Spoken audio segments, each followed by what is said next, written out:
cifras que reflejan las 4 mejoras de la FAO.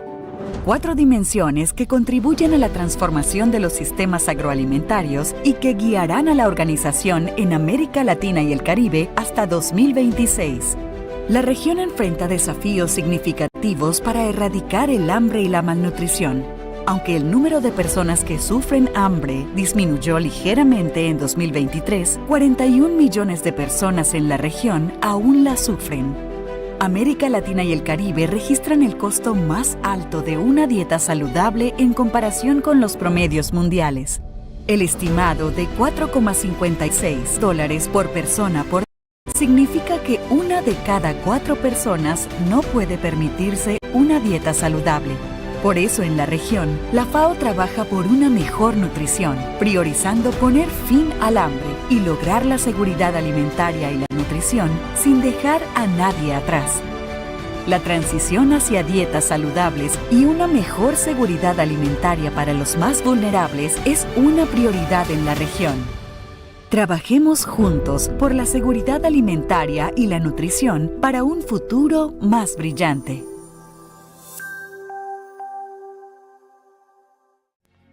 Cinco claves para entender la ganadería sostenible. América Latina y el Caribe mantiene el 28% de la producción animal global. El sector ganadero se enfrenta a retos complejos como el medio ambiente, la pérdida de biodiversidad y los efectos de la crisis climática. La demanda mundial de carne, productos lácteos y huevos aumentará 20% al 2050, lo que requerirá abordar desafíos de una producción adaptada a los ecosistemas.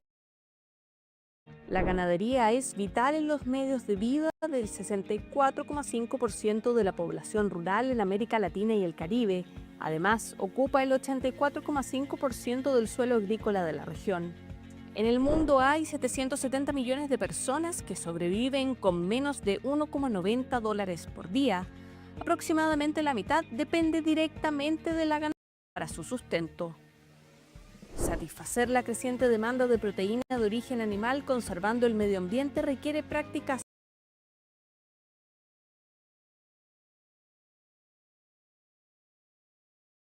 sostenible, implementando prácticas que favorezcan la captura de carbono y la preservación de la biodiversidad, haciendo a la par la protección y restauración de los ecosistemas. Es hora de actuar. La actividad ganadera puede contribuir con soluciones integrales a enfrentar el cambio climático, la inseguridad alimentaria o la degradación de los ecosistemas.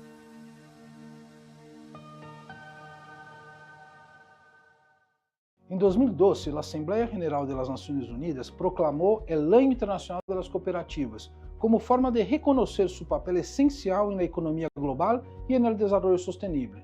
Em significativo, además, se ha declarado 2025 como o Ano Internacional das Cooperativas. A FAO identifica as cooperativas como aliados claros na luta, destacando a importância da agricultura familiar na cadeia agroalimentar. A Oficina Regional da FAO trabalha arduamente na renda cooperativa para transformar os sistemas agroalimentários. Com mais de 3 milhões de cooperativas no mundo e 28 mil em América Latina e o Caribe, o impacto desse modelo é indiscutível. Essas cooperativas reúnem a 6 milhões de cooperados, potenciando o empreendimento, o empoderamento econômico e promovendo o desenvolvimento sustentável e inclusivo. A importância das cooperativas radica em sua capacidade para estimular a governança e o desenvolvimento territorial, sendo motores para a transformação dos sistemas agroalimentários. A FAO ha colaborado com diversas organizações especialistas para apresentar a lei modelo para cooperativas agroalimentárias ante o Latino. Asimismo, com a Aliança Cooperativa Internacional, LAC, celebramos mais de 15 anos de trabalho conjunto fortalecendo o setor. O futuro da segurança alimentar e o desenvolvimento sustentável em nossa região depende em grande medida do fortalecimento e apoio às cooperativas como parte de uma série de empresas em las que continuar trabalhando por um futuro melhor.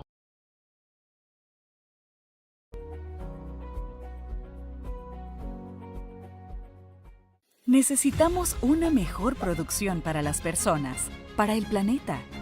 Durante la última conferencia regional de la FAO, celebrada en Georgetown, Guyana, los 33 Estados miembros aprobaron unánimemente 4 prioridades regionales interconectadas que reflejan las 4 mejoras de la FAO, 4 dimensiones que contribuyen a la transformación de los sistemas agroalimentarios y que guiarán a la organización en América Latina y el Caribe hasta 2026.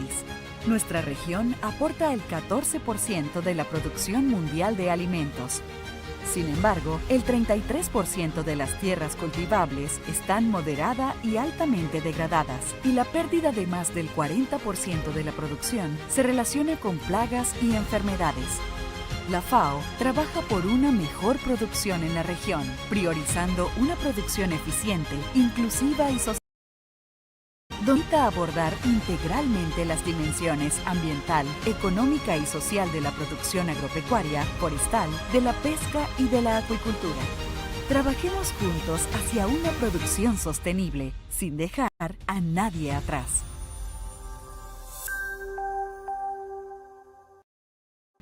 El proyecto Cooperación Sur-Sur, Transformación Digital e Innovación en la Agricultura concluye su implementación.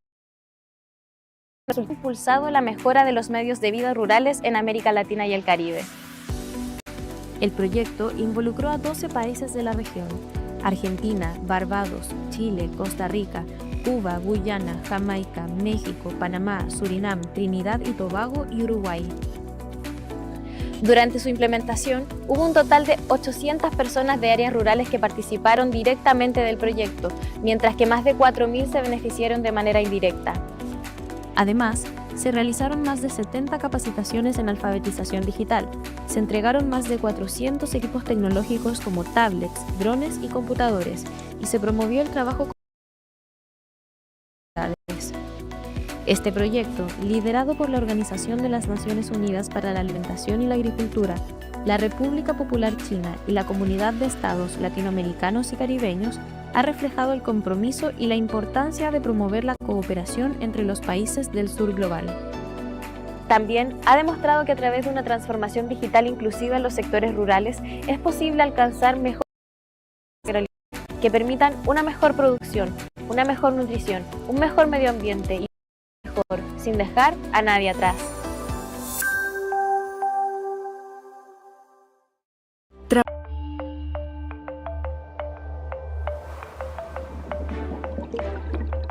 Our oceans provide jobs, food and nutrition, power economies, keep our planet cool, and their biodiversity enriches science and innovation. By 2030, the OECD estimates that the economic value of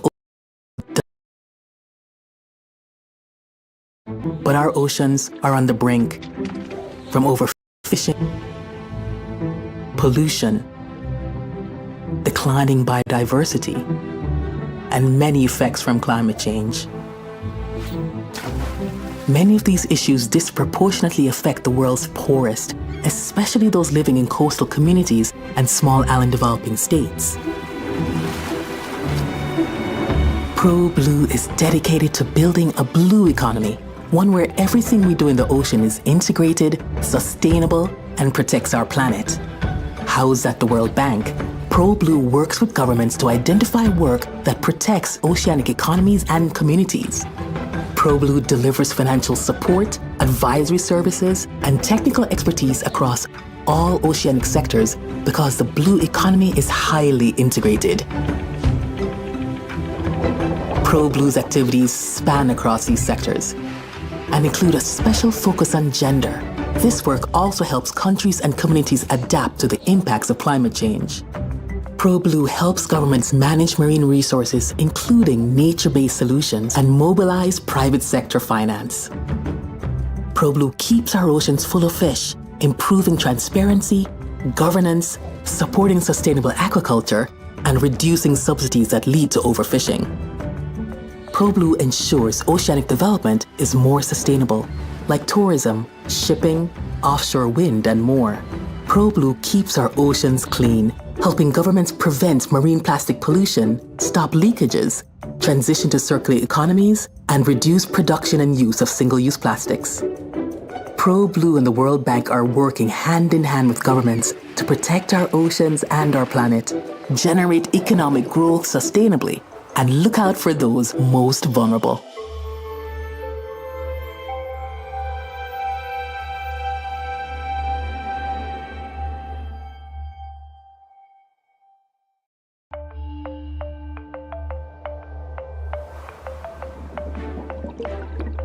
Our oceans provide jobs, food and nutrition, power economies, keep our planet cool, and biodiversity enriches science and innovation. By 2030, the OECD estimates that the economic value of oceans will double to $3 trillion. But our oceans are on the brink from overfishing, pollution, declining biodiversity, and many effects from climate change.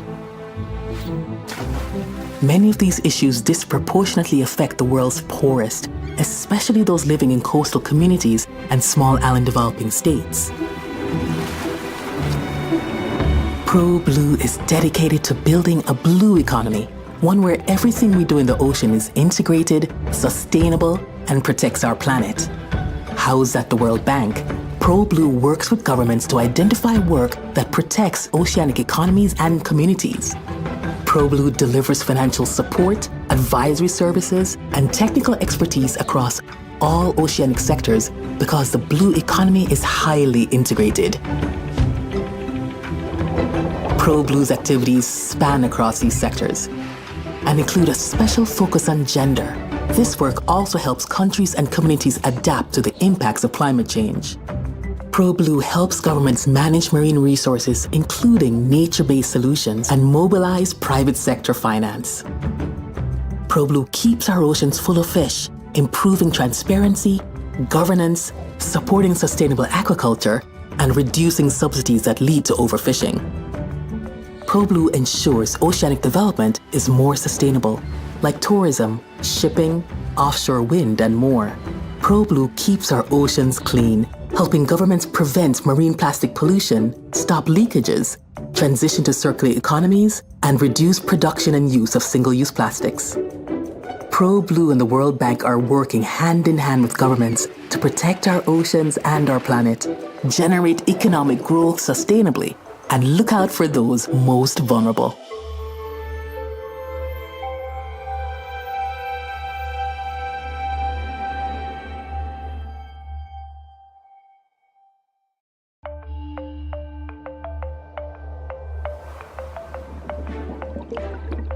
Our oceans provide jobs, food and nutrition, power economies, our planet cool, and their biodiversity enriches science and innovation. By 2030, the OECD estimates that the economic value of oceans will double to $3 trillion.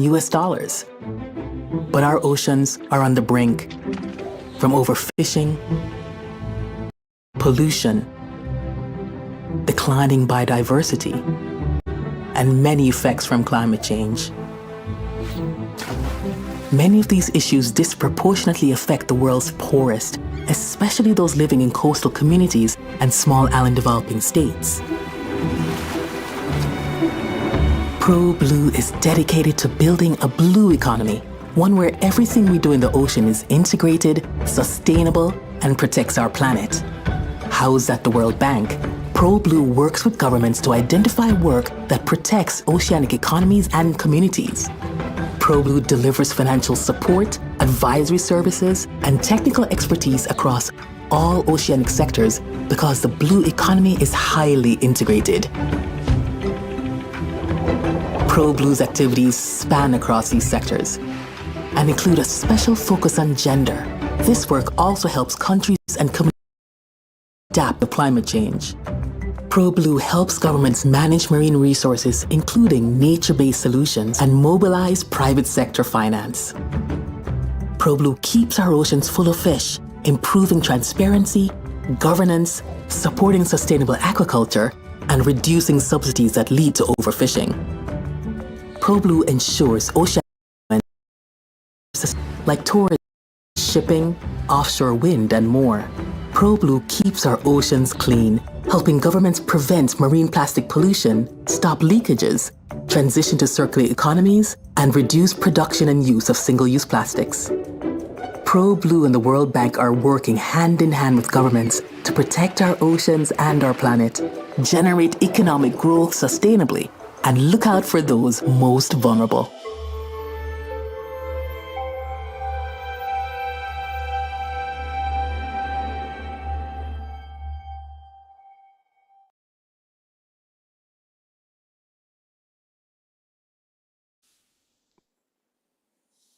Buenos días a todas y todos. Tengo el gusto de darles la bienvenida al webinar Promoción de la Economía Azul para la Pesca y Acuicultura Sostenible en América Latina y el Caribe. Acabamos de ver en pantalla un video that is sustainable in Latin America and the Caribbean. It's a great pleasure to share with you this activity. pero enfrentan serias amenazas. But this, of course, faces many threats. I will tell you that that we will talk about how a sustainable approach will provide opportunities for all. My name is Javier Suarez, and it's a great pleasure for me to act as moderator and to share this activity with you, promoted by the UN organization, by the FAO, and by the World Bank, in order to highlight the fundamental role of the blue economy in the promotion of sustainable development in the region.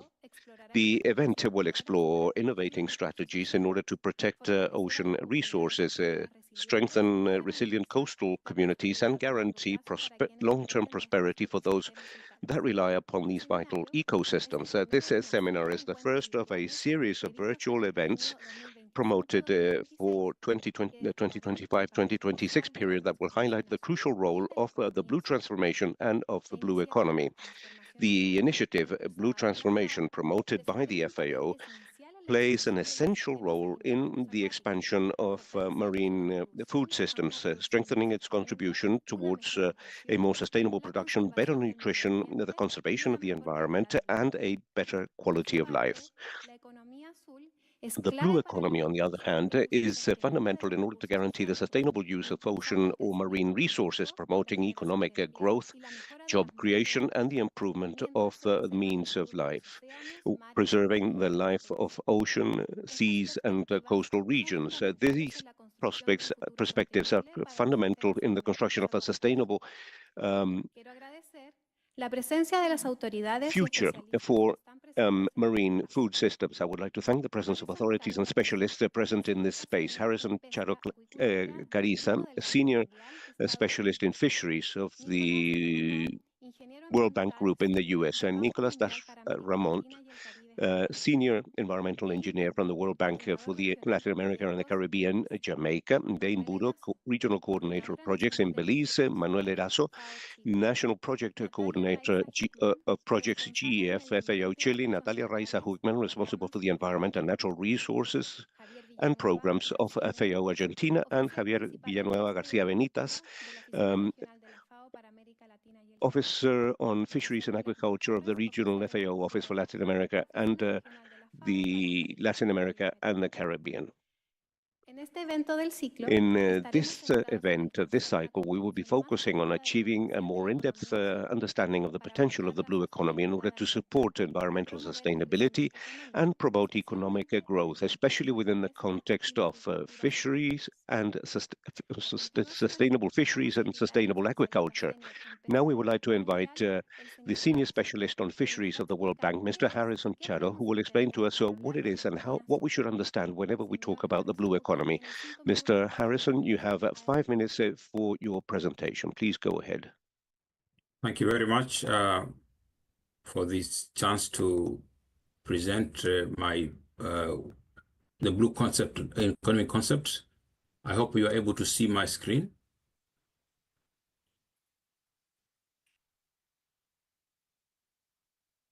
Confirm that you are seeing my screen, please. Sí, se ve perfecto. Yes, we can see it perfectly well. Okay, so thanks a lot for this chance to appear here to discuss the blue economy concept. I'll try to be very brief as much as possible. The blue economy is a concept that has been formed by the World Bank and other partners with a long-term plan strategy to support sustainable economic growth through oceans-related sectors and activities, while improving human well-being and social equity and preserving the environment. So those are the major things that we are looking at: human equity, human well-being, and social equity. The blue economy has an important role to play in the economies of many countries. It has an annual turnover of around or between USD 3 million and 6 trillion, 3 and 6 trillion US dollars per year. This, of course, includes the employment that comes from ecosystem services that the ocean provides, and also looks at the employment and cultural services that we get from the ocean. It is estimated that fisheries and aquaculture, which is the main focus of today's meeting, contributes around USD 100 billion per year, and about 260 million jobs are created for the global economy. So it is something not trivial at all. I asked this question of why ProBlue, because at the World Bank, the vehicle that we use to support the blue economy is the ProBlue. Now, the focus of ProBlue is looking at the climate regulation possibilities to ensure that we can maintain a healthy ocean and grow food, get jobs, and have nutrition security for many of the people that depend on the oceans. So the World Bank established the ProBlue in response to client demand for solutions and action around ensuring that the healthy oceans are maintained. It's an accelerator program, therefore, for development. It was formed in 2018, and since then it has supported quite a number of activities in a number of economies as well. The objective of ProBlue is basically to integrate sustainable economic development in a healthy ocean. And it has 4 pillars that we look at. Pillar number 1 is improved fisheries and aquaculture governance. Pillar number 2 is on marine litter and pollution management.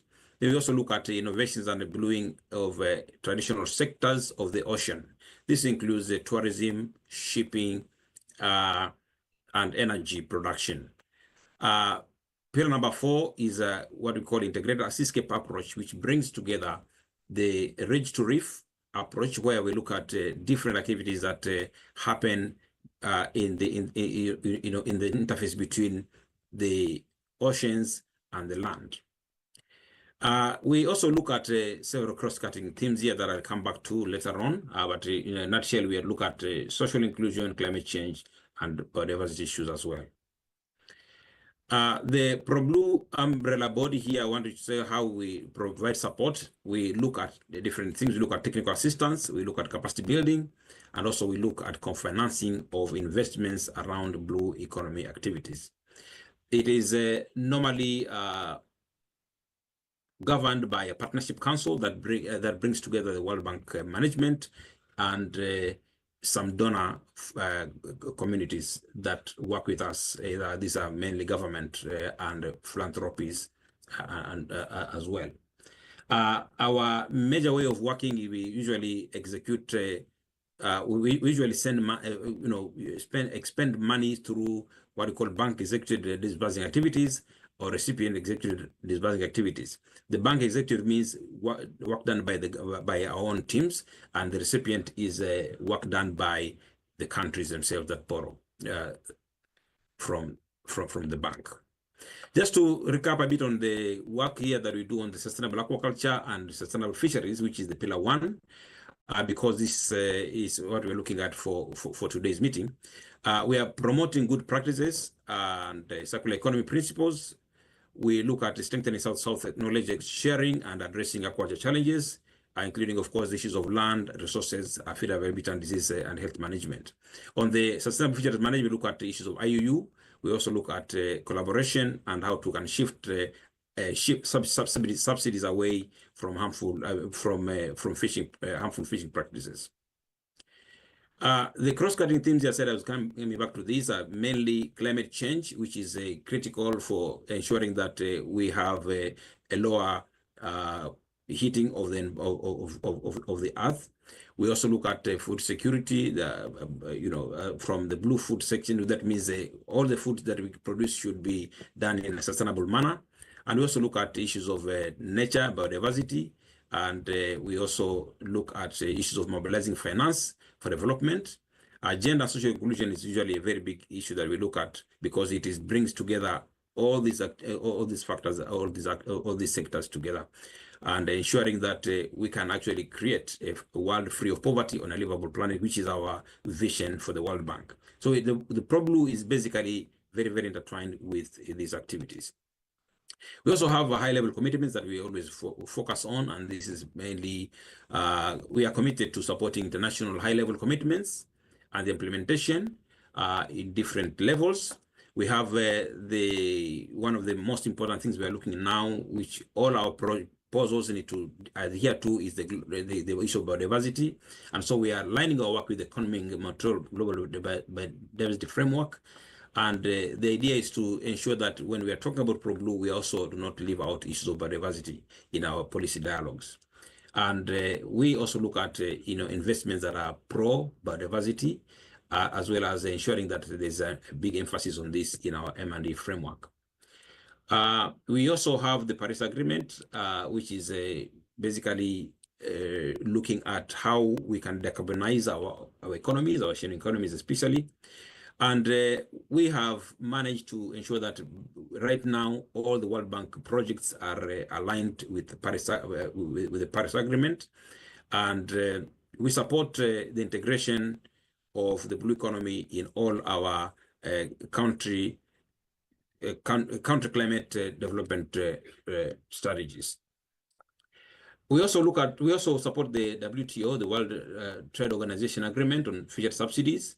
Again, this is a very important thing that which is tied to aquaculture and fisheries in many ways, and therefore our member countries, we are supporting member countries who want to sign on the WTO agreement on fishery subsidies, which are very harmful for fishing. Then another one that is looking at, we also look at the international legal binding instrument on plastic pollution. And we have been very, very active in the Intergovernmental Negotiation Committee on ensuring that we have international legally binding instrument on plastic pollution. And we also have some focus on the diversity beyond natural jurisdiction, BBNJ. And we are trying to create interest among our clients on this issue. The ProBlue by the numbers, I just want to mention here very briefly that we have right now a 103 million portfolio. We have 1.4 million bedders. These are bank executive trust fund activities. And then we have the 39 million that is on the recipient executive disbursement activities. These are, our intention is to grow the radars a bit more, because then we can get more impacts on the ground. We have been working to improve the regional collaboration, and we have 4 countries that are now strengthening engagement in blue economy at the regional level that we're working with with the regional projects. We also have 74 billion leveraging of funding that we have done from development finance, which are informed by the ProBlue. We also have quite a number of knowledge products which are available, and we also have some influence on policies and plans and regulations with those numbers there. We have a global reach. The yellow will tell you these are the ProBlue supported economies. So you can see clearly on that map that it's really very, very wide. In conclusion, therefore, we'll say that the ProBlue is a sought after knowledge sharing umbrella ocean trust fund that is helping the World Bank and our clients to deal with issues that affect the ocean. And we are looking at adoption of more recipient disbursement activities, because this will is a way to increase our impacts. Going forward, environmental, economic, and social inclusivity will remain key for ProBlue considerations. And I would welcome you to ask questions where necessary. And thank you very much for listening. Muchas gracias, señor Harrison, por su intervención. Thank you, Mr. Harrison, for your comments. This explanation allows us to begin to understand the importance of the blue economy in fisheries and aquaculture in order to lay the groundwork for concrete actions to ensure a future in which these industries can make their full contribution to sustainable development. Take the opportunity to know that we're broadcasting this event through the FAO YouTube channel from our website, www.fao.org/Americas. We invite you to leave your questions in the chats and comment on the event on social media with the hashtag Transformación Azul and Economía Azul. Now, let's have Mr. Nicolas Desramud, Senior Environmental Engineer of the World Bank for Latin America and the Caribbean, Jamaica, who is going to embroider the concept of the blue economy in practice. You have 10 minutes. Buenos dias, good morning. So thank you very much for inviting me to to share the World Bank investment program in the Latin America and the Caribbean on the blue economy. So I will build on my colleague's presentation. So Harrison will set really the foundation for the discussion.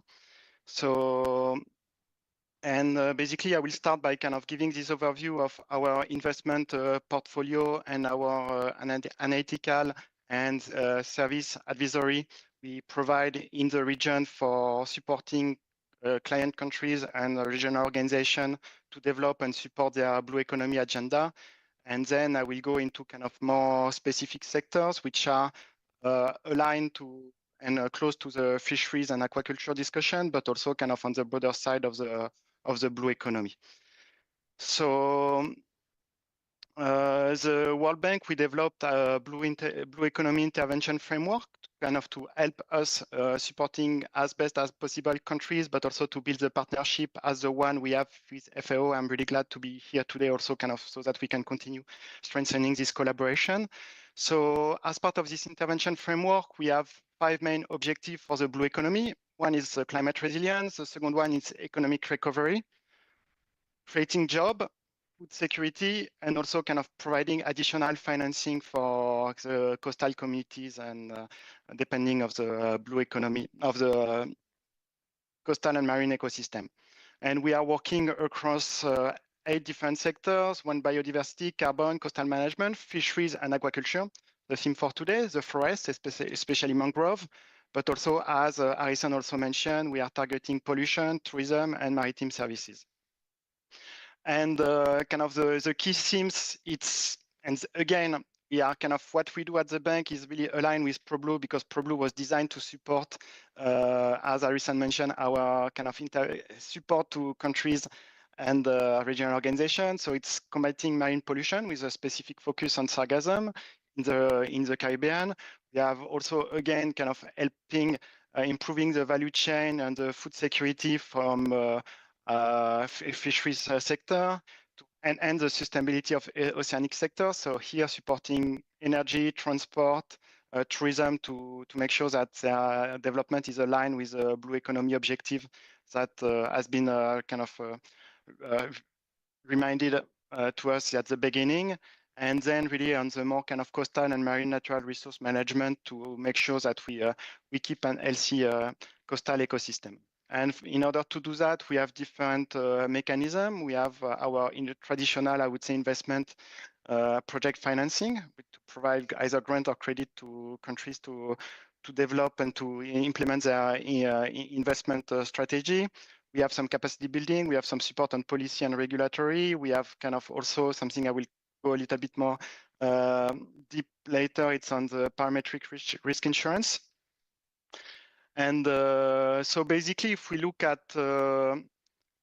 our blue economy investment portfolio here, that's a snapshot. I would say that the projects which are directly tagged with blue economy, even if I would say quite a lot of our investment projects in the region, they have some component linked in a way or another with the blue economy. But the kind of the 4 ongoing and the 2 closed one I show you are the one which are kind of really kind of directly and strongly targeting the blue economy.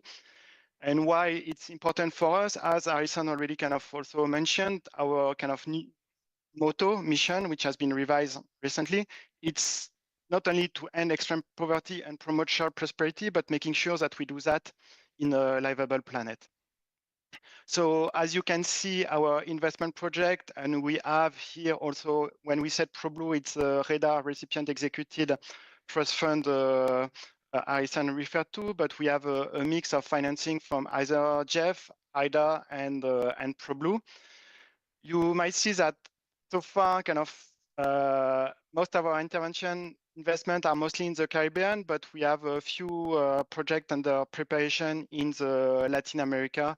And for that, that's where also we have some early engagement and additional support through our technical assistance. I will not go into details of all that, but that's more kind of to give a quick overview of our intervention in the different pillars and also in the different countries in the region.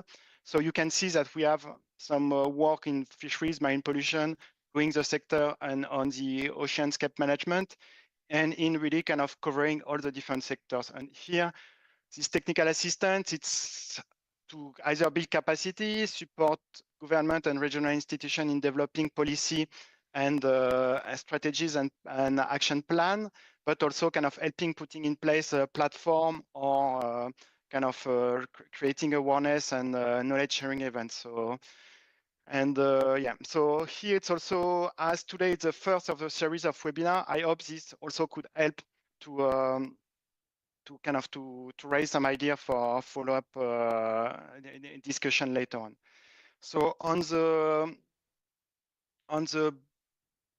different topics, we are kind of more kind of focused now and based on kind of country demands and also our really interest from the World Bank kind of to invest more.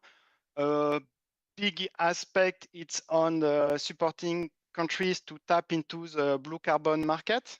So it has been kind of ongoing for already several years, but that's really, we realize that kind of all together, in order to really kind of to finance the blue economy, we need to tap into other source of financing. So we are working with countries to also with the support of ProBlue, which help to develop this blue carbon readiness assessment. We are helping countries to identify what are the gaps to access the blue carbon market, and also with that, with also different kind of other trust fund to really put in place not only the institutional and legal framework, but also the capacity in countries to make sure that any kind of blue carbon project, it's not only providing kind of the financing from the credits, but also combined with support to the food security question and the livelihood. And that's particularly important in Latin America and the Caribbean, because there are quite a huge potential, especially through mangrove, for such kind of support. Recent, I would say, from maybe our side, but it has been ongoing in the region, especially in the Caribbean, already for several years now. It's targeting the sargassum influx, which could cause also some issue with fishers, but also which fishers could play an important role of dealing with this aspect, is the sargassum influx.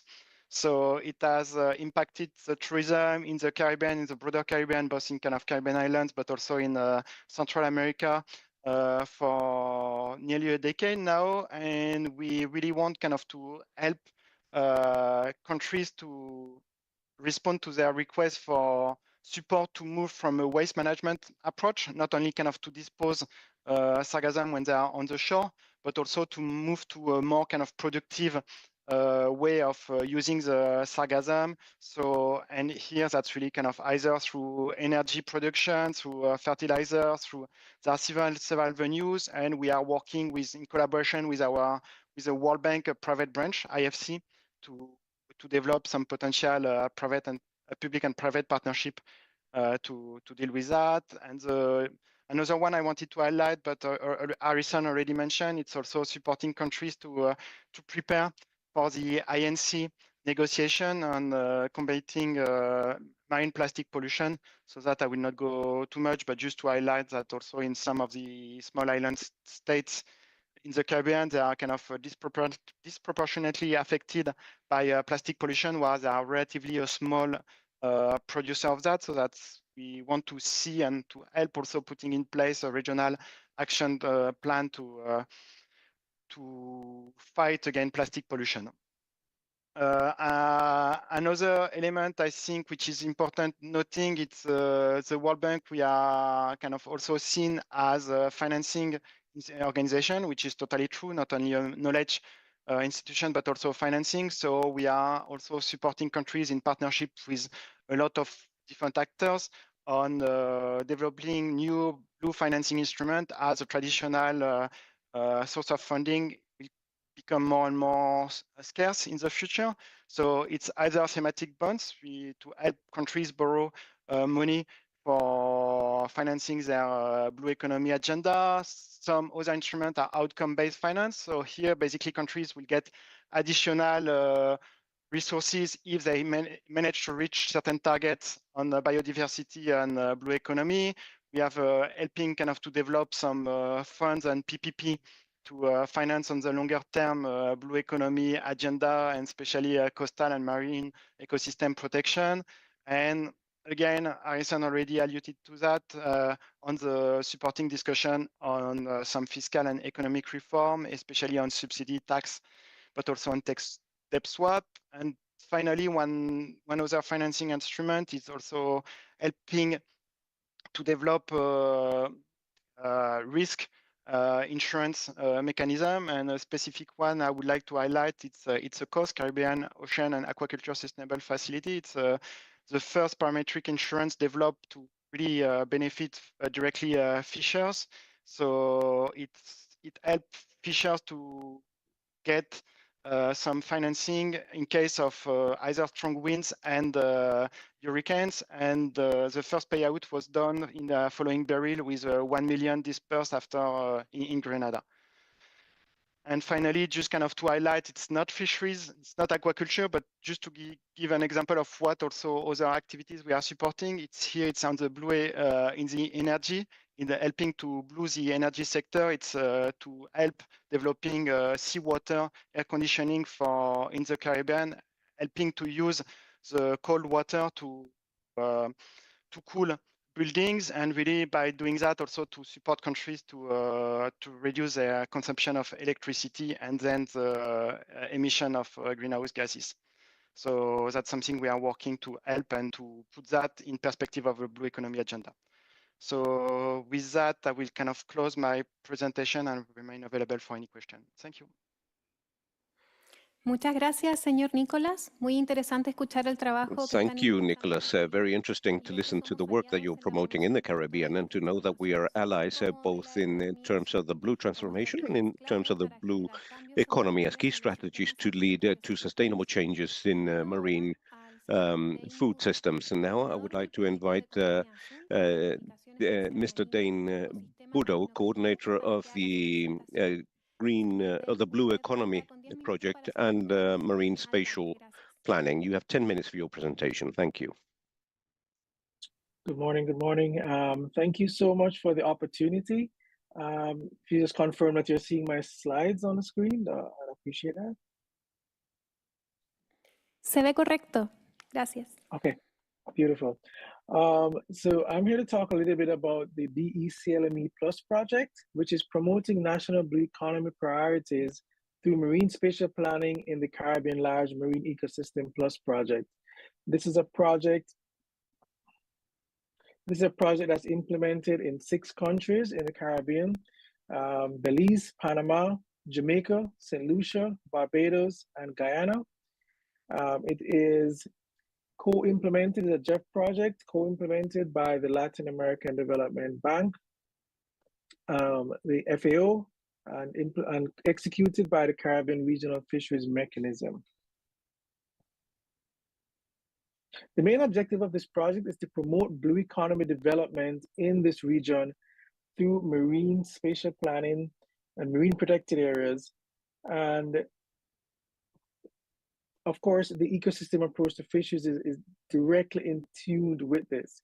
We also want to develop sustainable seafood value chains so as to promote fisheries as a strong part of the blue economy.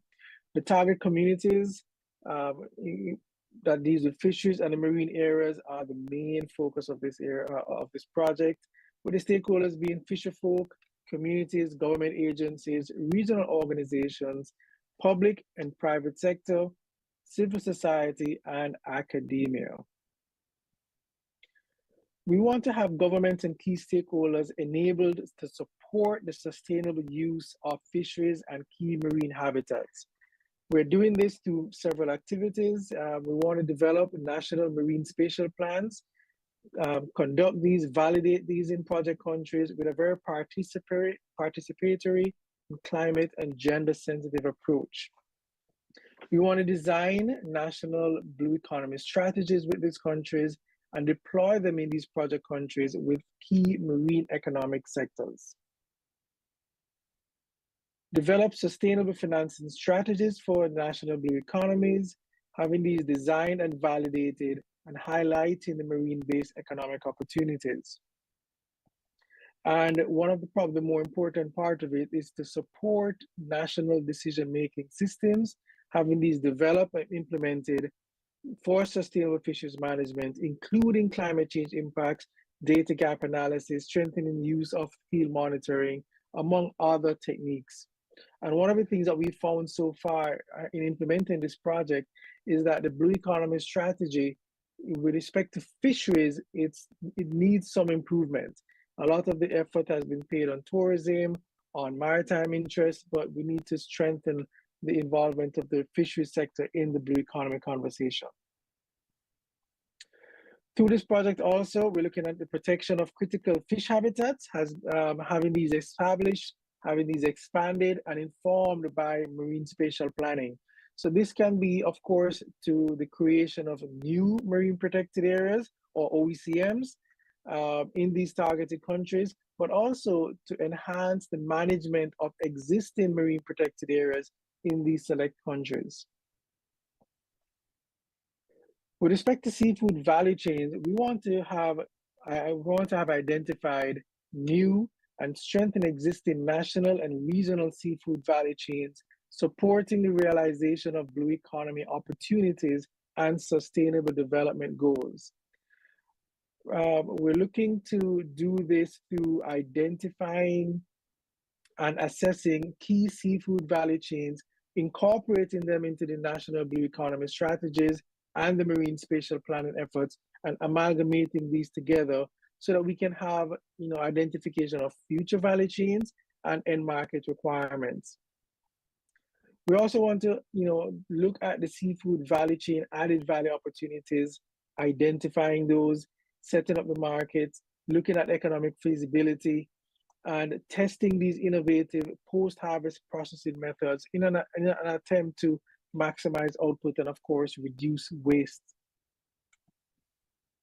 We're also looking at national policy recommendations being developed, promoting the enabling environment for strengthening the seafood value chain and markets, empowering women, indigenous peoples, and ethnic minorities. In addition, regional and national fisheries authorities and other relevant regulatory agencies trained in seafood value chain analysis and development within the context of the blue economy. We're also going to be looking at strengthening regional blue economy cooperation and coordination and increase the government's capacity to adopt ecosystem-based fisheries management practices. Assessment and compilation of existing MSP planning efforts in the region to inform a regional ecosystem-based management of key fisheries. At the end of this project, we want to have at least one marine spatial plan developed for the region for ecosystem-based fisheries. We're also looking at developing new and national regional partnerships to foster cooperation on ecosystem-based fisheries management and the development of seafood value chains. I wanted to stress the importance of bringing in that ecosystem approach to fisheries. It's not only looking at fisheries management from a regulation standpoint. What does the resource require? What do the fish need in terms of food and space and environmental quality? Taking a holistic look at this will definitely lead to sustainability of our fish stocks. Of course, as with all JEF projects, the knowledge that is developed through this project will be disseminated, not just in the participating countries, but all the countries in the region, and of course, internationally outside of the region as well. So technical manuals developed on ecosystem-based fisheries management, informed by MSP, and developed and disseminated within the region. And we're also developing a knowledge management and information platform that will definitely focus on the lessons learned from the MSP, the seafood value chains, and the national blue economy implementation. And in the interest of time, I will stop there. I'll include my QR code for my contact card. But the CRFM is definitely dedicated to enhance fisheries and to change the approach of how we've been managing fisheries for the last several decades, because we have to think further on in the future. Thank you so much for your time. Muchas gracias, señor Dane, por su intervención. Es así, tenemos que pensar en el futuro. Según cifras de la Thank you, FAO, Dane, for your comments. In accordance with FAO figures, since 1950 to date, the system has moved from a production of 20 million tons of marine products to 165 million in 2022, and that continues to grow. However, catering for the increasing global demand will require an expansion of more than 22% up until 2050. For that reason, what is so fundamental is work at a national and local level that is underway in the region. For that purpose, I would like to invite Mrs. Manuela Eraso, who is National Coordinator of the project, to strengthen the management and governance for the conservation and sustainable use of biodiversity that is of world importance in coastal marine ecosystems in Chile, a project that has been supported by FAO Chile with the support of the fund of the World Food Fund for the Environment. Please go ahead, Manuela. You have 10 minutes for your presentation. Thank you very much. Can you see the presentation? Sí, se ve correcto. Gracias. Yes, we can see it okay. Excellent. I would like to say to everyone that my name is Manuel Eraso. I'm the National Coordinator for the GEF project. I would like to greet my co-panelists, and as mentioned, this is a project implemented by the FAO in alliance with Chilean government agencies. And in the next slides, I would like to present to you an initiative that we have developed since last year to promote the blue economy in activities that are not environmentally intensive. First of all, I would like to show you this slide that shows the global outlook. My co-panelists have presented this very clearly, and they have spoken about the blue economy and the impact that it has on the world GDP, the contribution that it also makes to Latin America and the Caribbean, the number of people employed in the fishing, especially in the non-industrial fishing sector, which is 62 million people, and that according to the latest reports that have been developed. I'll move on to the next slide, because my colleagues have also already analyzed that in detail. In the case of Chile specifically, Chile is an important power as a result of its geographic characteristics. We have 83,000 kilometers of non-linear coastline and one of the largest economic exclusive zones, which implies 3.5 million square kilometers.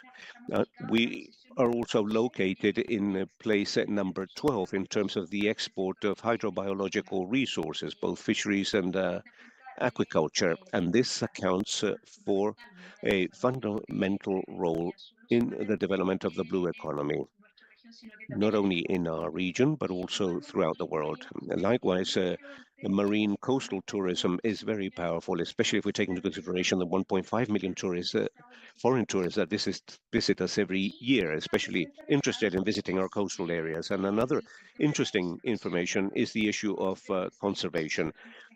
Chile has positioned itself around this issue. We have 43% of its exclusive economic zone under some type of official conservation formula, and this enables small-scale productive activities, the development of a sustainable blue economy. Our project is supported by the FAO and Serena Pesca, and is upheld in a governance program, which is the main pillar of our project. We want to implement a governance system that coordinates public, private, and civil society organizations for preservation. But we also have other programs that are pillars of this governance program, which is the program for capacity building and the ecosystemic and blue economy program. And in this last program, last year, we developed this initiative of strengthening and empowering and local empowerment for the blue economy. And this has to do with the design of blue economy initiatives with a blue economy approach and with training, and all this with a gender perspective, because what we seek is to benefit women's organizations linked or that operate in these coastal areas. And you can see here that in the northern area, in a semi-desert area, that is a very relevant area when it comes to marine density, and also in the southern central region, in the region of Aysén, we have a region of fjords and channels that are very important as a result of their biodiversity. In terms of the types of projects that we developed last year, and providing you with a comparative analysis of these two pilot projects, this involved the participation of 61 participants in the southern area and 38% women. In the north, we had 84 participants with 70% women. And these initiatives developed in both pilot projects, well, 45% are still at a stage of design, but a large percent have already been submitted, and 15% have already been allocated, and 10% are in operation. You can also see from the viewpoint of the sectors that participate in these blue economy sectors. So we have the non-industrial fishing, primarily involving women, and we are worried with the participation of young people in these initiatives. And so we have to organize these projects to also attract this segment of the population that may also be benefited with these initiatives.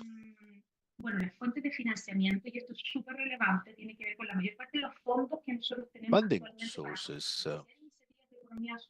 which are used to fund these initiatives are national funds. That's part of our project. But it's an example of the Chilean or the local reality. This is public funding, which is the number one alternative for these type of projects. That international funding, it's around 25% that require advanced technical capabilities. There are several requirements, and microfinancing, it's even smaller. Now, what are the lessons learned? We need to strengthen formal mechanisms for community engagement of these organizations. For the main barriers that may be identified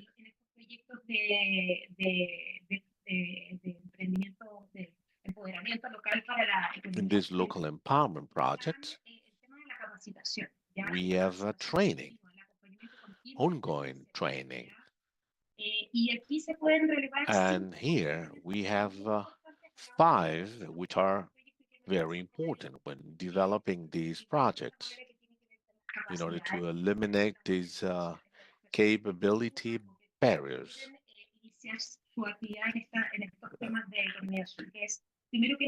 First, we need to identify the training needs and business model development. Then we have to develop the training adapted to local reality during the first stages of the project. Then monitoring and support.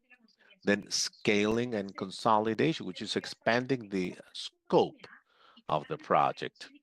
And then reinvestment and sustainable growth.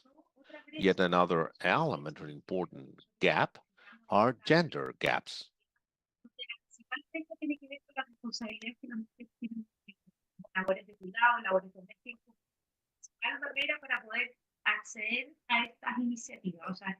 We have responsibilities, access to funding, lack of training, exclusion, and cultural barriers.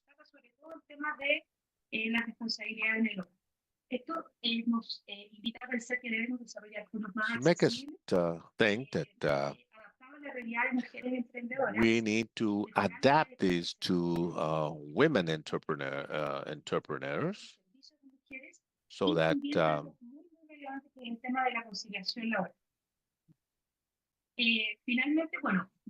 last but not least, certain recommendations for gender equality.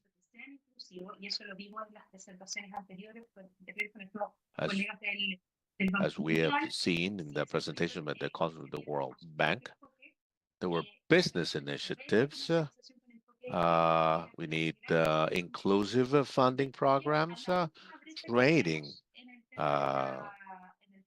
arrangements, and the last part of the strengthening of the blue economy, it's a formalization and sustainability. Of all our initiatives in this project, 65% are non-formal, informal.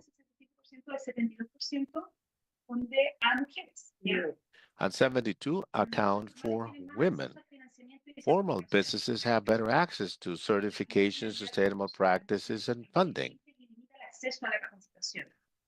The cost of formalization in Chile is around 5 million pesos, around $5,000 in order to.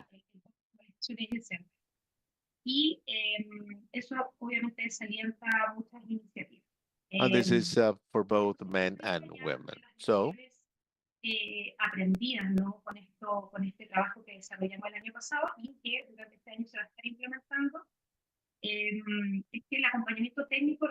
about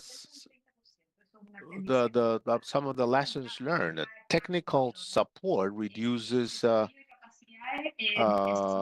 by 70 to 30%.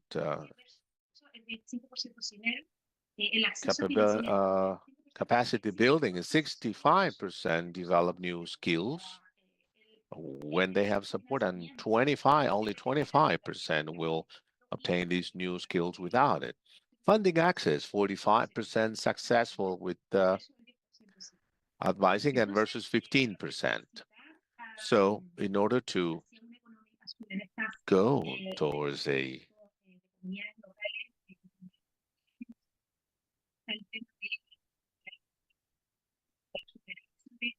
unfortunately, the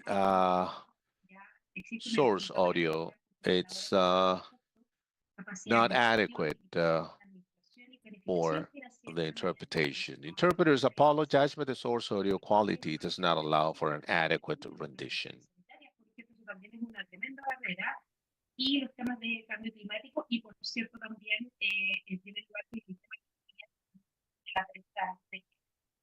Eso por nuestra parte y he tratado de preguntar.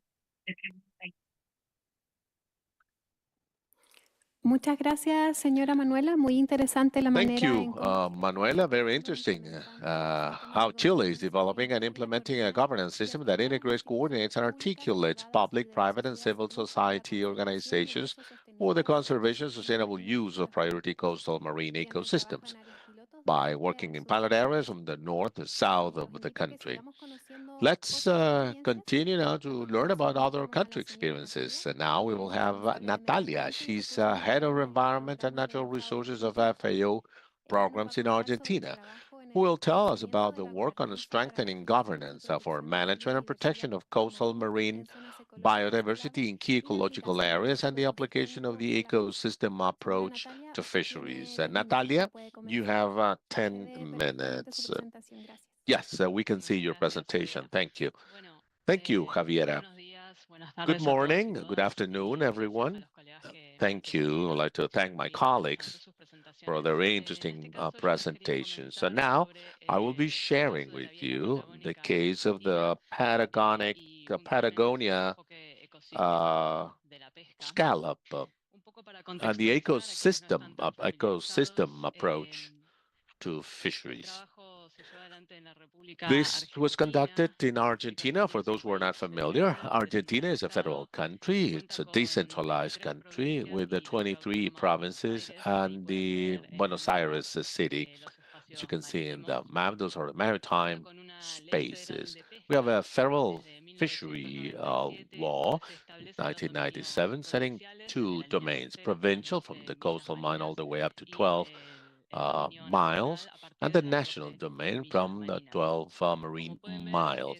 As you can see, it's quite long, 4,500 kilometers coastal line throughout 5 provinces: Buenos Aires, Rio Negro, Chubut, Santa Cruz, and Tierra del Fuego, the Antarctic and South Atlantic Islands.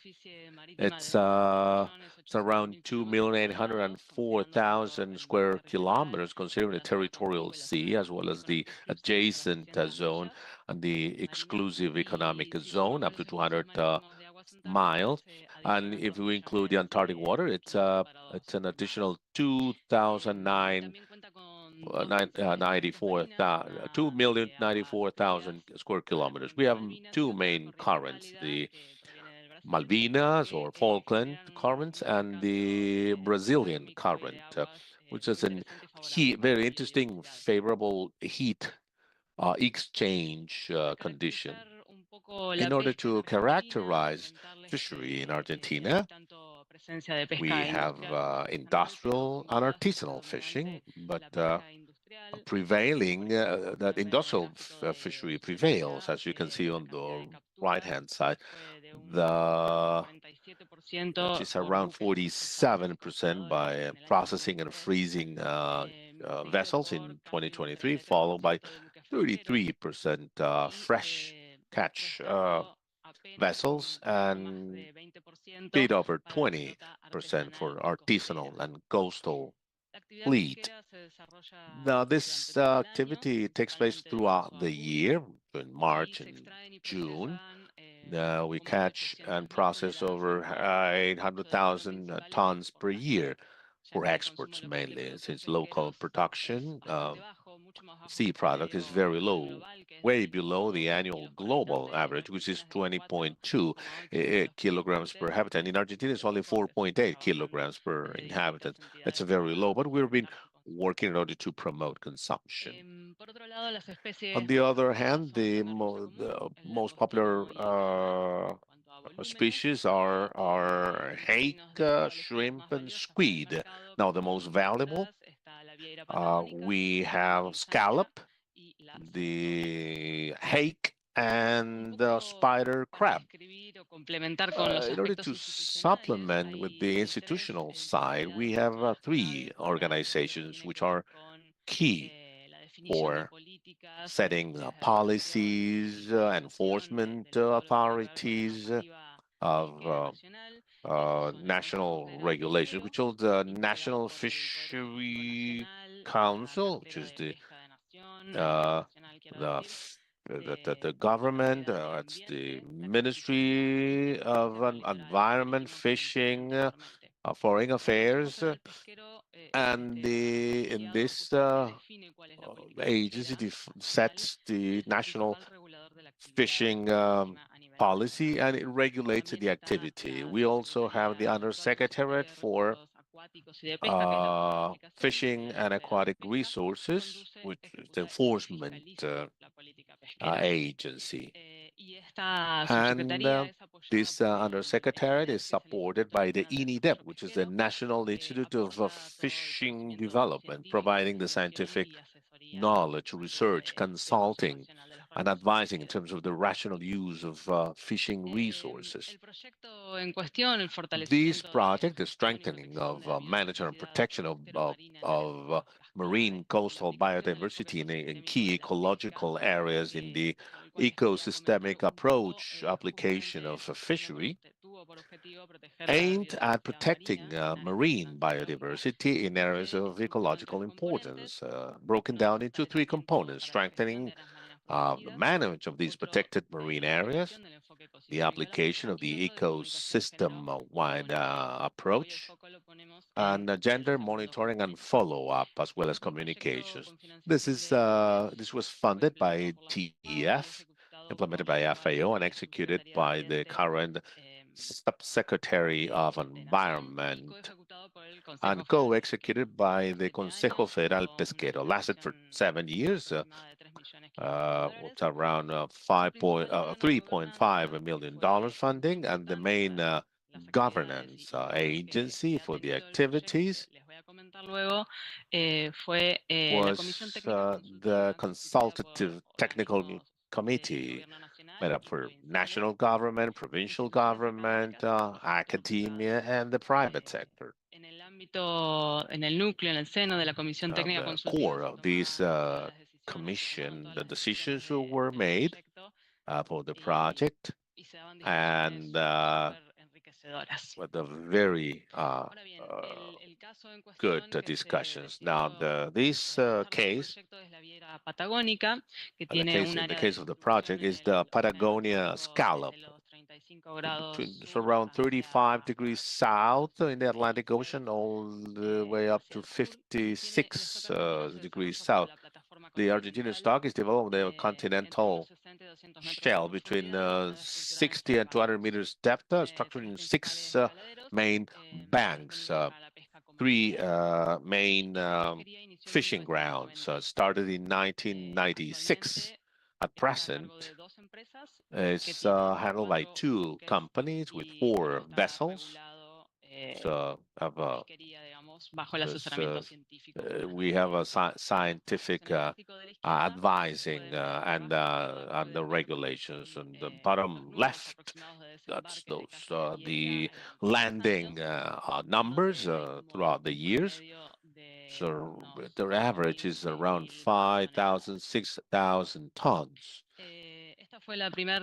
This was the first industrial fishery which had the MSC certification to 2006 for scallop. This what motivated the selection of scallop as part of the project for this management plan, which was implemented later on. The project supported these ecosystemic approach, supporting the human, social, and economic, and ecological, biological, institutional dimension through diagnosis studies, baseline studies, socioeconomic studies, one of the weak areas, pilot experiences, including the testing of some differentiated capture devices, and sea campaigns for data collection. The one particular challenge, as well as the main strength of the project, was the number of joint construction opportunities and multi-stakeholder validations throughout the project in the design of this management plan, which started with technical documents and information, the information that we had back then. We identified socioeconomic indicators. We had a diagnostic, first the draft, then gender diagnosis. It was the first gender diagnosis for the sector, with the support of these projects, as well as other effective engagement opportunities in order to improve and refine the document all the way up to the draft submittal approved in 2023. Some of the main areas there are best practices for management and catching, no fishing areas, and socioeconomic indicators. Now, what about the blue economy? Well, this management plan has several areas supporting blue economy, namely preventing overfishing through management by units. 1996, we had 2 management units, and as the knowledge grew on the fishery, the number of management units grew in order to have differentiated management. Today, we have 11 management units. Some temporary closed or no fishing areas to allow for the recovery of biomass of the benthic community and scallop itself. This contributes to responsible management of fishery because it promotes and sets mechanisms to reduce bycatch through auger rollers to return the species the first 5 minutes, besides screened rollers for size selection of scallop. Likewise, promote the sustainable economic development. Through these, we have a better positioning on fishery in international markets, and with the high environmental demands, we have improved and continue to improve the social dimension of fishery. We've set specific goals such as decent job, decent work, and age and gender equality, although difficult, but this was innovative. For institutional aspects, we set the goal of having effective participation of stakeholders with an interest in fishing for a proper implementation and follow-up of the plan. And this is my last slide as to the next steps and challenges.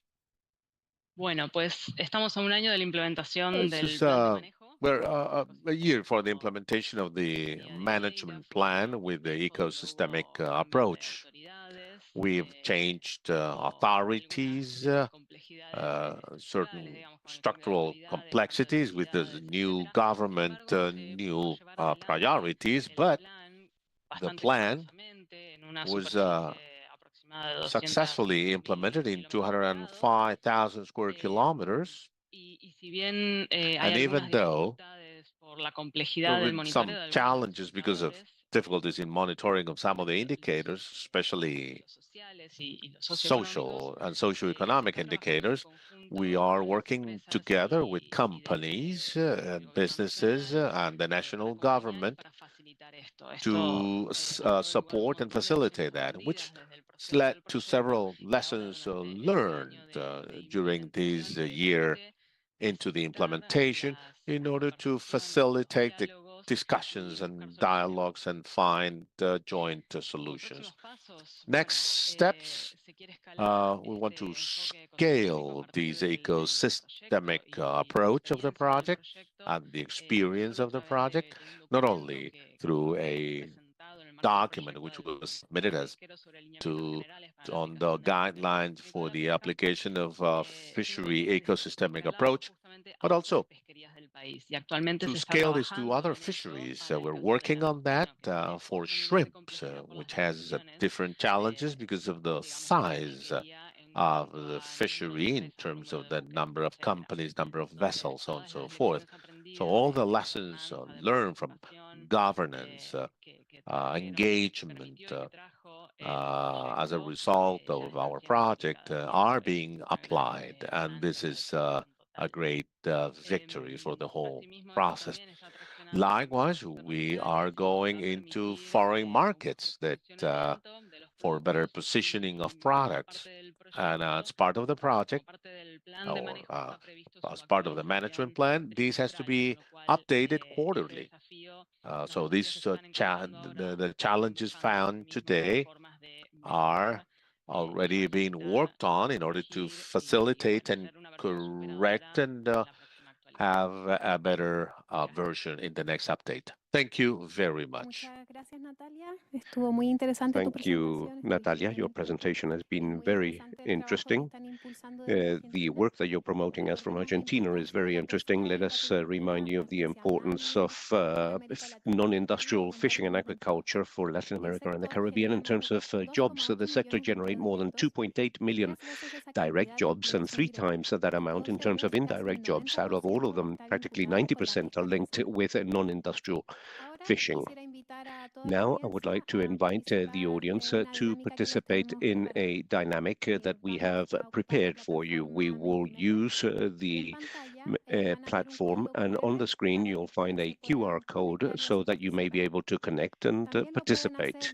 You can also do this as from your cell phones and computers, entering the website www.menti.com and click on number 67844466.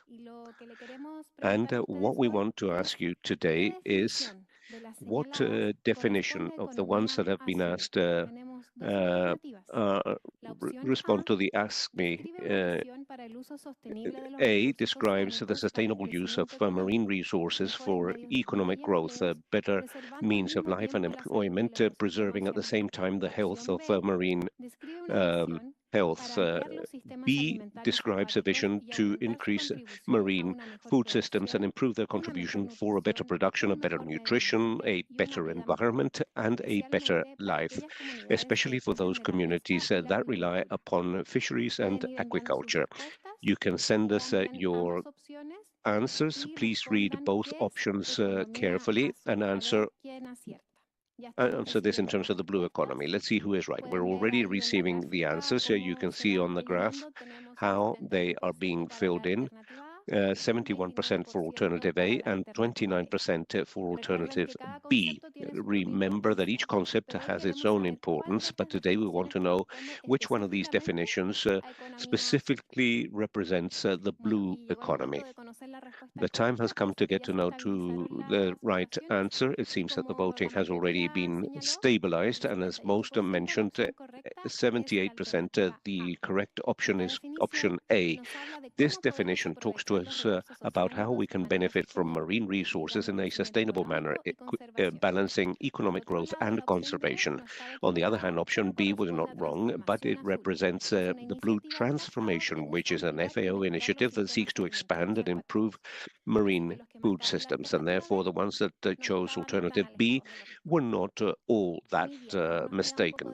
So we still have a little bit of time to continue to learn together. And now that we are clear on this concept of the blue economy, we'll benefit from this space to continue to discuss this in greater depth. As mentioned at the beginning of this webinar, in this session, we're accompanied by 2 FAO officers, Javier Villanueva, who is the main officer for Fisheries and Aquaculture, and also an officer on aquaculture of the FAO. I would like to ask them both the following question, beginning with Javier, first of all. How can we promote sustainable economic development through the responsible use of ocean resources while ensuring the preservation of marine ecosystems for future generations? Please go ahead, Javier. Muchas gracias, Javier, y bueno, muy buenos días a todas y a todos. Good morning, everyone. My name is Javier Villanueva. I am the main officer for Fisheries and Aquaculture of the FAO for Latin America and the Caribbean. And with regards to the question, I would like to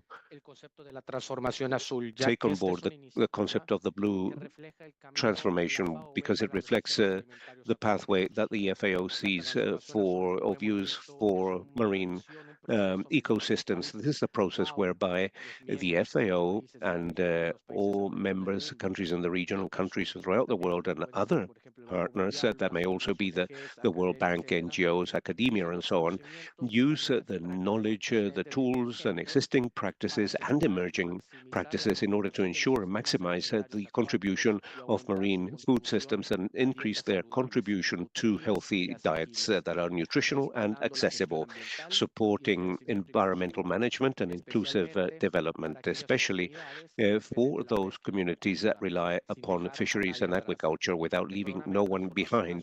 The program of the Blue Transformation provides us for this purpose a framework as from where FAO can provide support to countries so that they may achieve an aquaculture and a sustainable fishery.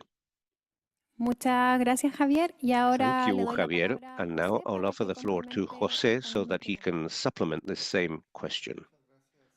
Javiera. Mira, yo creo que en este caso sea transformación azul I o believe economía azul, that in this case, son enfoques the blue economy and the blue transformation are supplementary approaches. yo quiero decir que para resolver I would like to say completar esta that in order to te presentas, supplement what has just been said, this requires an approach that is balanced, that brings together environmental protection, economic growth, and above all, social responsibility. And in several of the presentations that we heard this morning, several of these strategies involve marine protected areas, the blue economy initiatives, the reduction of pollution, and climatic action. I'm sorry, we can no longer hear the speaker.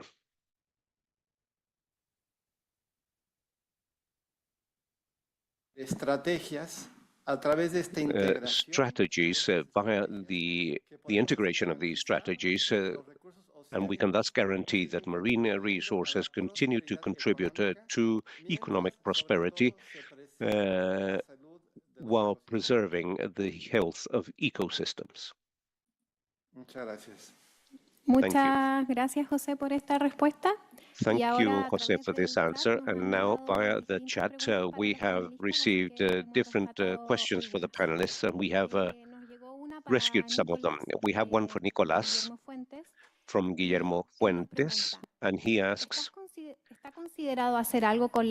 have you considered doing something with the plastic island in the Mesoamerican Pacific area, using that as raw material to produce recycled products to benefit coastal communities?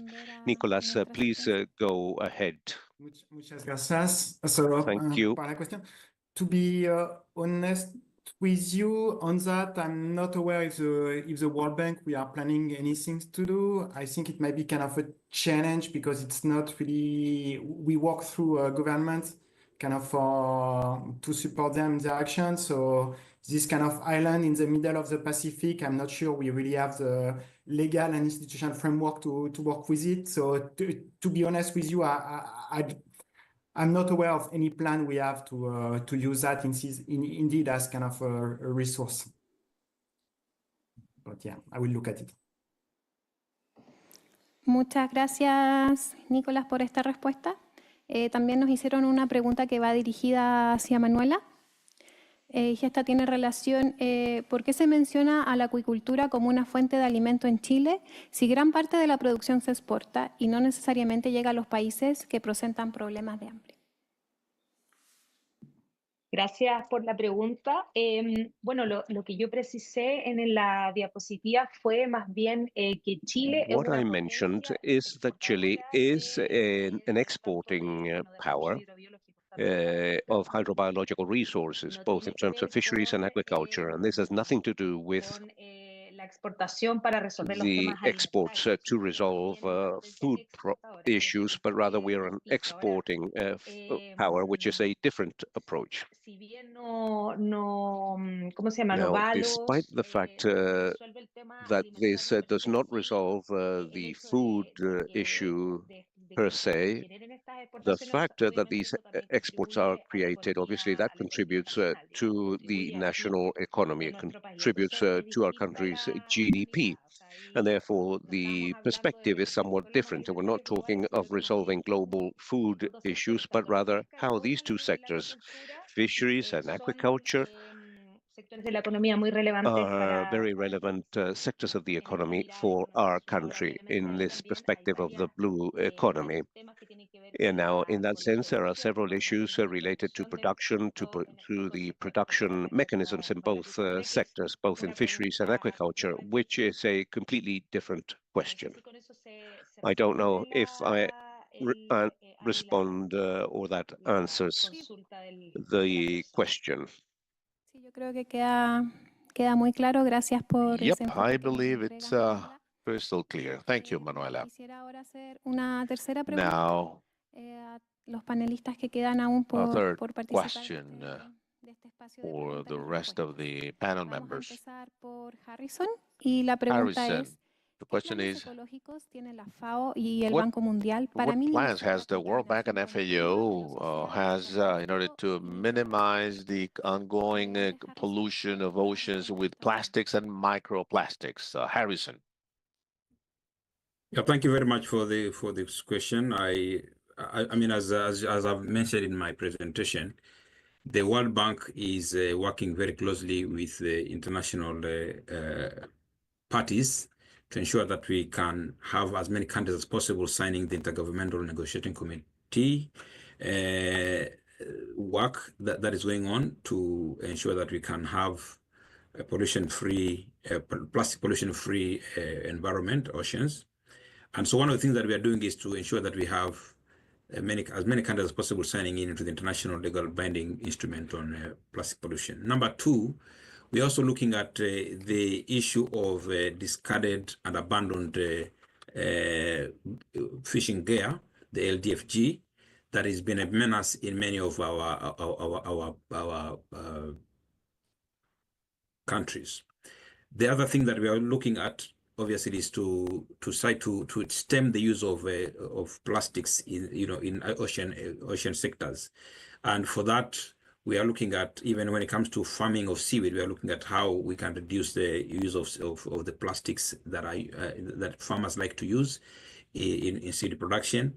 But also, one thing that we have also done, this is under the Aqua Invest platform, we are looking at how we can reduce the use of these plastics, and instead embrace what we call bioplastics that can be biodegraded easily.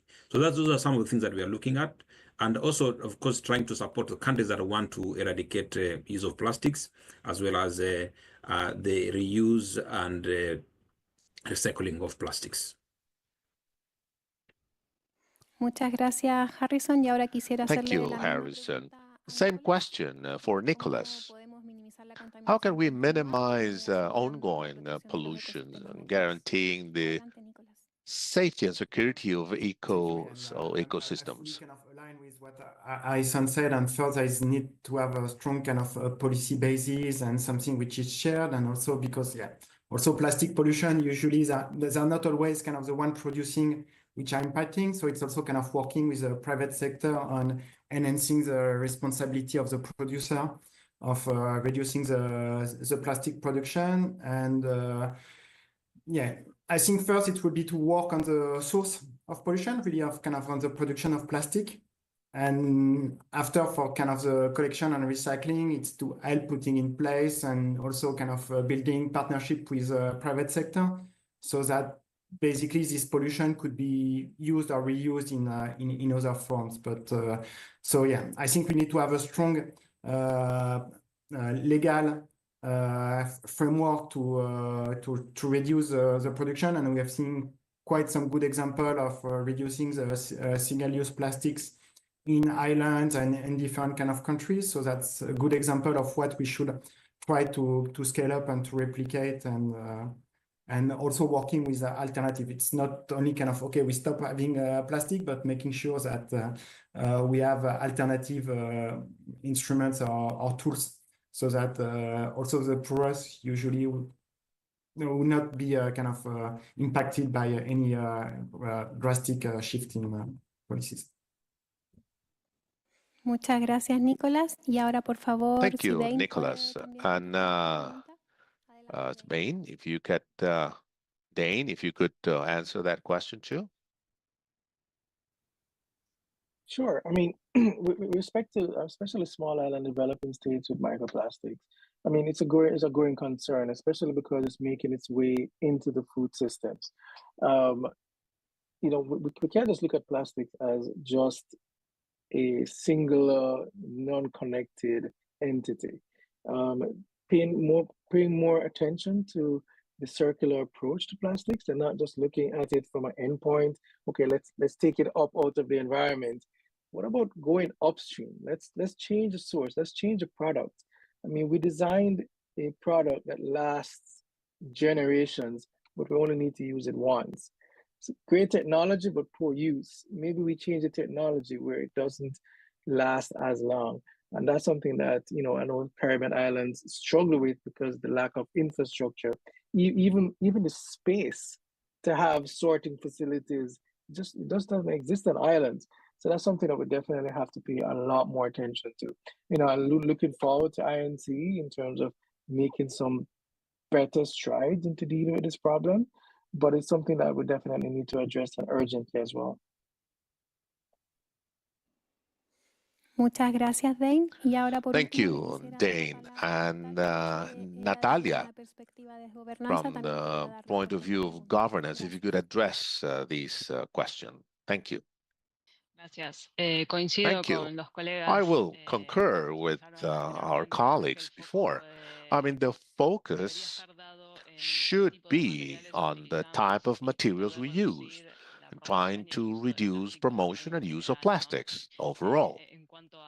As far as governance is concerned, would prove successful for our ecosystemic approach of fishery, something that may be scaled up, that may be applicable to pollution. This is how we humans talk.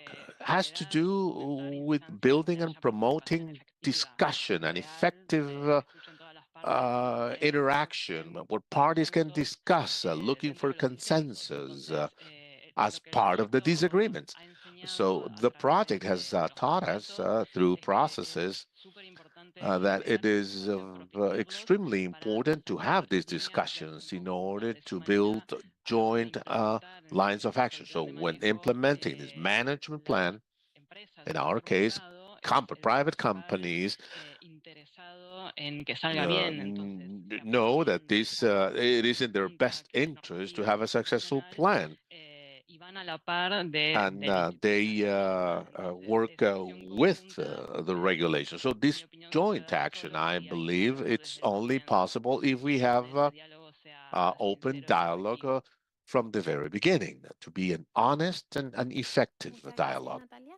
Thank you, Natalia. I'd like to thank everyone for these exchange of ideas to address the blue economy and see how